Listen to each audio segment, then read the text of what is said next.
Hello again, folks. Welcome to the beautiful yurt.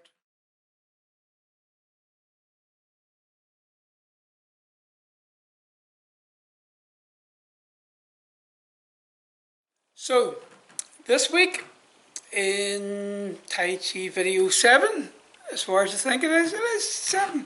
Whoa, lucky number. I'm going to look at the brush knee and push step, break it down in the bit more detail, do it from a couple of different angles just to show you what's going on with that. It's something that we do in long form and short form. Slightly variations, so I'll do probably the long form version first and do the short form version. Okay, so I'll get started. Okay, so I'm going to look at breaking this down a wee bit, talking a wee bit about the various aspects of it, okay? So, first thing is our bow stance. You know your bow stance by now, okay? So if we're looking at the brush knee in long form initially, okay?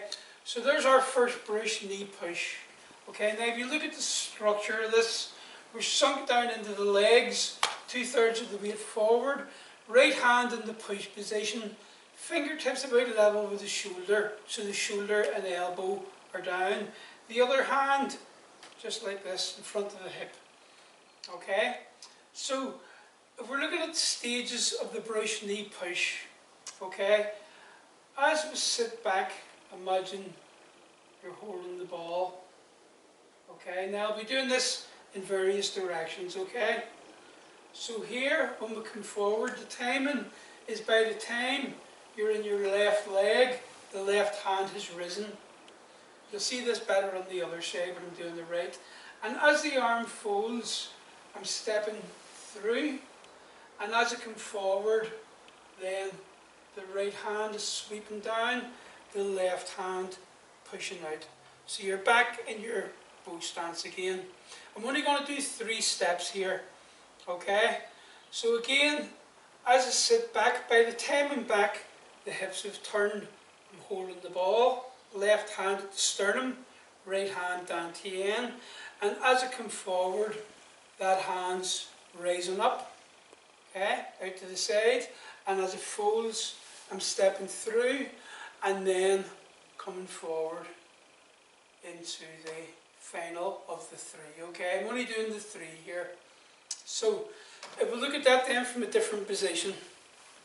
So here's my starting stance, left leg bow stance. Okay, so the right hand again in the push position, just fingertips level with the shoulder, left hand down in front. So as I sit back to turn, holding the ball. As I come forward into the left leg, the left arm's rising. And as the arm folds, I step through. This would be what we'll call our maximum yin position, where I haven't shifted any weight forward. And then the transference to go into yang as we push out with the left and sweep down with the right. And then we do one more of those, so sitting back, holding the ball. As we come forward, the right arm coming up, and as it folds, stepping through, and then as I come forward, that's the final of the 3 brush knee steps. So that's the way it is in long form. Okay, short form we do the same sequence. Okay, so starting from this position again, just the same. We're just looking at the differences between the 2 here. Okay, in terms of routing, few wee changes, not one wee change actually with the step. Okay, now in short form, as in long form, when we sit back, we're holding the ball. The difference in short form is as you come forward and the left arm comes up, you're then looking at the hand. And as the arm folds, this is the difference in stepping here now. As that folds, I'm stepping in to the ankle, to the heel and out, and then coming forward with a second brush knee push. So again, short form, just the same as long. Okay, sitting back holding the ball, and then when you come forward, That's where the arm comes up, looking at the hand, and then I'm stepping heel to heel, excuse me, as that arm folds, and then coming forward with that brush knee push. Okay, so again, just from the other direction. So there's my first position, like this. So sit back, hold the ball, forward as the arm comes up, so the eyes looking at the hand, stepping in and out as the arm folds. And again, here's my maximum yin, where I haven't come forward yet, and as I come forward, the right hand sweeps down as the left hand pushes out. So sit back, hold the ball, as we come forward, the right arm raises, and as it folds, we step in and out, and come forward with the final of the three.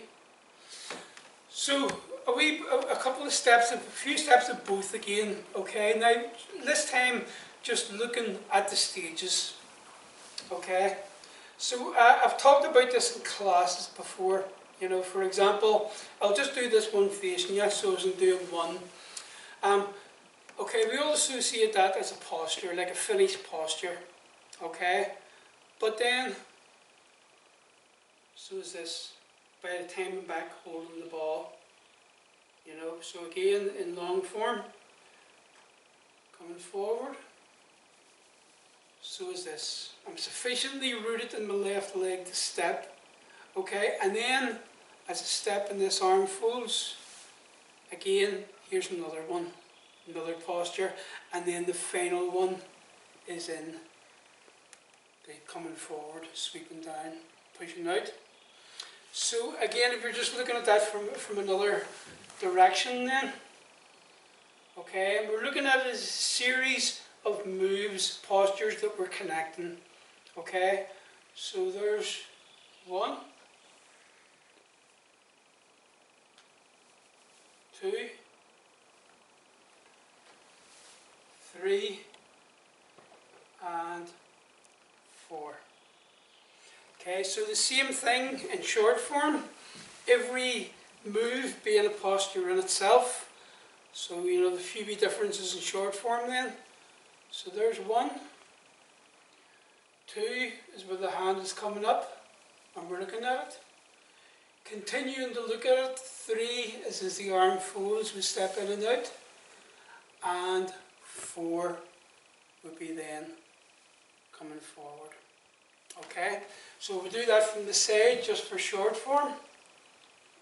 So there's 1, 2, 3, and 4. So the trick to doing any of the postures in the form, any of the movements, is to hit all those points. You know, try not to be shifting weight as your legs go out. You know, always staying back until the foot has found its place. You know, and then through time you don't even notice that happening. It all connects up.